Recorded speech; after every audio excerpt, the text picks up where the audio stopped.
ياسر فيه يا عادي شوف ولا نوكا نوكا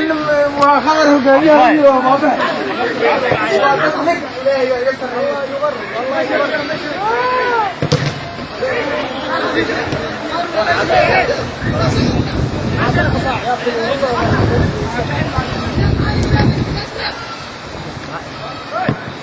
shalay ciyaar kulul ayaa ka dhacday ee magaalada Kismaayo eberay ku dhamaatay ay runaantii waxaan u arkaa guul weyn oo markasta u soo hoyatay wiilasha madaxa bannaan ee Kismaayo ka shaqeeya ama Jubbaland ka shaqeeya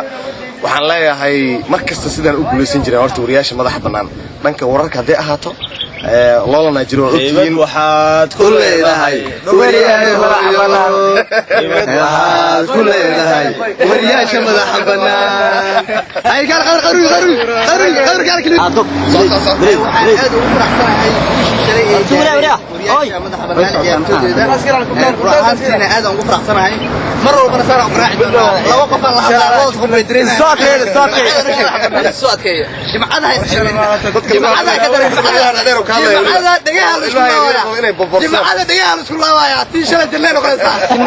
jimcadaha soo socoto